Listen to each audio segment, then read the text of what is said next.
Alright, this is the wrap-up video for Monsterathon. It will be filmed in parts. I have joined the Monsterathon organized by Kite of chapter 108, CVIII.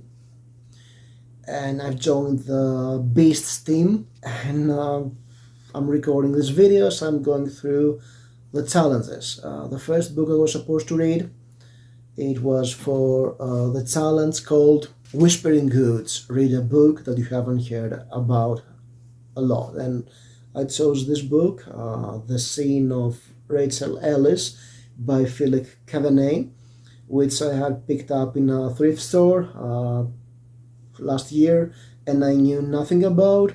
So I said, okay, this will do. It's very short, it will be fun, it will take me a day or two to finish. It took me 10 days. Yeah, so what I think this is supposed to be some sort of YA horror, but I'm not sure about this. Maybe it was intended for 12-year-old children of the 70s. It was published in 1978. There is the back cover says Bride of the Incubus, so I was expecting something sleazier, and it was very clean. There was minimal violence and just some mentioning of sex, but this book was super disturbing because the protagonist, the Bride of the Incubus, is a 12-year-old girl. It's a book about a guy writing about how a 12-year-old girl sexually awakens. And it's tasteful, it's not well, it's creepy, yes. So what is the plot? The protagonist is Pandora, this 12-year-old girl I was talking about. Her mother is a famous actress, her father is a novelist. Their marriage is not going well, so they decide to send her to her aunt in Wales. We're talking 70s Wales, so I mean, it's pretty much a third world country by then. Actually, I mean, even 10 years ago, Wales was kind of scary. So she takes the train, she goes there, and she finds out that her mysterious aunt that she had never met before, she is very young looking for her 80 years of age, she looks almost 40, and she lives in a house alone with her cook and her gardener, which is a very creepy dude called Yuan, and there is some mystery about his age. And she is alone in a house, it's creepy. Her aunt never goes out because she has some weird health issues that don't allow her to go out. And yeah, something is very off. She is going to the forest away. And actually the name of the house, it translates to Merlin's Hill. So yeah, I mean, we get to some Arthurian stuff too. And she goes out in the forest, she meets a local boy called Geraint, who looks a lot like Yuan, and he has no father, so probably Yuan is his father, and they are slowly discovering stuff that are off, and whatever, I won't go into spoiler territory, but yes, there is the whole theme of sexual awakening of a 12-year-old girl written by a guy. It'll make me feel uncomfortable about this book, so it's not a recommend. It was fine, and what I expected. It was disturbing in ways I didn't expect to and didn't enjoy, which is always a minus for horror books. Now let's go to the next book of the challenge. Yeah, I was supposed to be doing wrap-up after the books, but this is the final day and things didn't go according to plan. So let's get to the other challenges on the final day, and then let's head together. As you can see, yes, I've changed my recording setting. The next challenge was Lair of the Babadook, which is reading a book that had LGBTQIA plus representation, and I've read Sacrament by Clive Barker, and I have a separate review for this one. This is the biggest one book in the readathon. I had heard some very mixed comments about this book, and reading it I can see why it's not a book for Clive Barker hardcore fans, different from his usual style, but it was very interesting. And you can see the review. It will be somewhere up there. Again, this is the review for this. It's the review for this book. Oh yeah.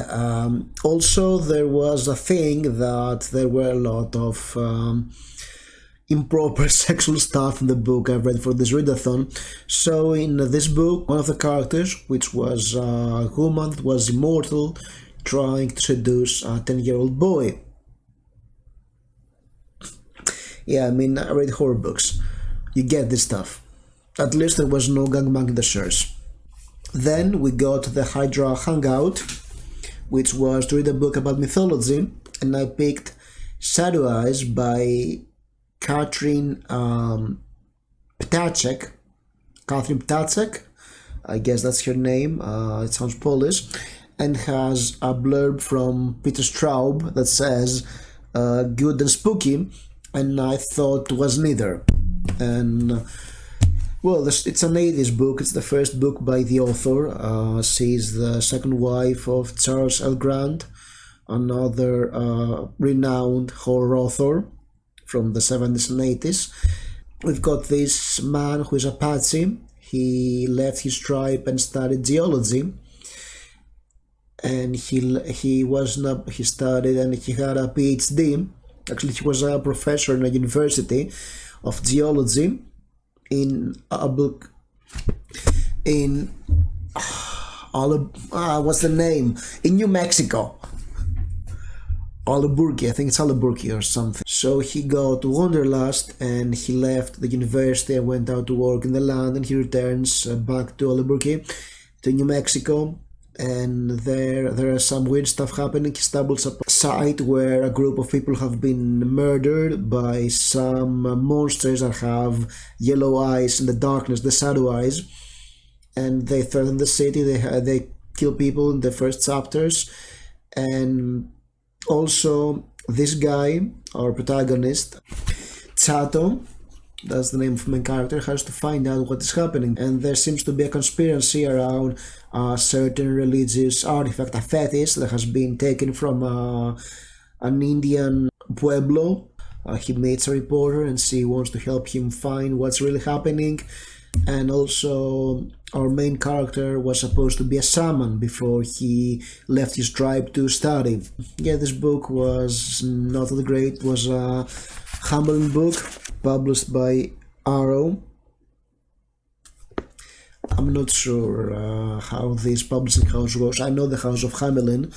They are renowned for their books, and I like the cover of this one. The cover is great, but I felt that the main characters were not sympathetic enough, and they were never in danger. I never felt that there was danger and tension in this book. There are some interesting ideas. I really like the monsters of this book, the Shadow Eyes. I think they had great potential.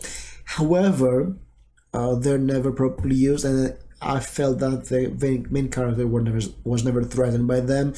And to be honest, he just magicked his way to the solution because it was in his blood or something. And of course, there's a very cringy scene at some point. I mean, our protagonist, who is an Indian and very attractive, meets the reporter, and they bang once they meet. And a little later in the plot, he has to save a girl. He saves her. He takes her to the reporter's house, and then he puts the reporter to sleep, and then goes and bangs the other girl. And was like, what? And before you say, oh man, the book was written by a woman. So go figure. I mean, it makes no sense.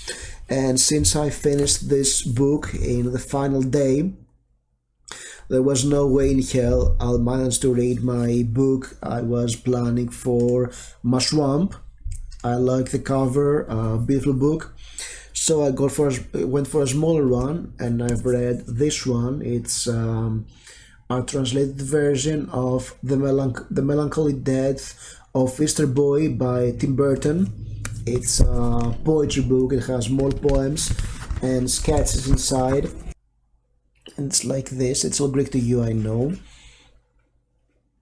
so it's very light in text. It's 100 and something pages long.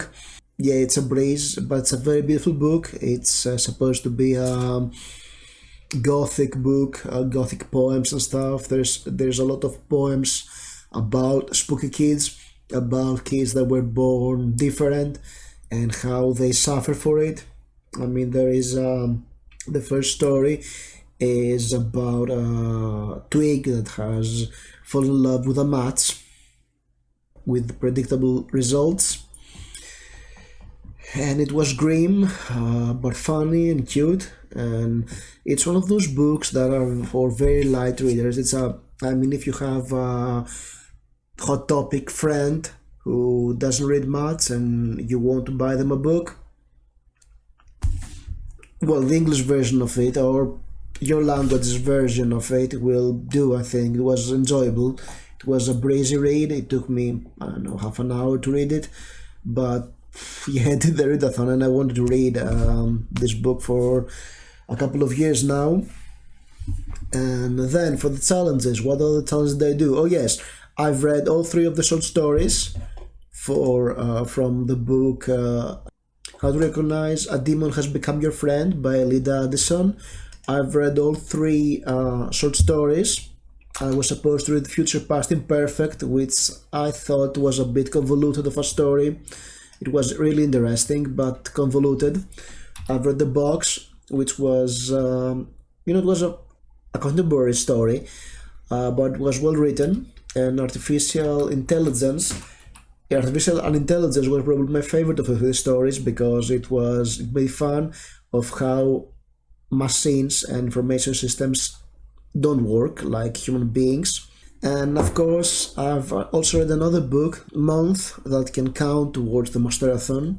I did the challenge Rearview Mirror for the Conspiracies, which is an indie book or a book published more than 5 years ago. I've actually read an indie book this month, but I have started reading it in September, so I don't count this. I think that it doesn't count. It only counts if you read this book on this month. But I've read All Hallows Eve by Richard Lehmann. I've also have a separate review for this book. If you ask about what's the improper sexual stuff in this book, well, it's Richard Lehmann. So yes, it was a fun month. The Monsterathon was doable. I could do the 4 prompts. If I haven't read a book outside of my team's prompt, I could have written Demonic instead of All Hallows Eve, even though it was the book that took me the less time to read. I read it in 2 days or something. Yeah, I was not enthused by the books I've read. They were not what I expected. I mean, even All Hallows Eve, which is my style of horror, it was lacking. Was to review for more details. I also did a watch along. We watched Train to Busan, which was a very fun movie. Really enjoyed it. It was a great experience. So I finished this challenge having scared 3,526 villagers, which is a decent score, I think. So if you have any Monsterathon wrap-ups yourself, leave a comment. I'll watch them. Probably watch some of them because I follow some of the people in this bookathon, and yeah, it was fun. As always, stay spooky.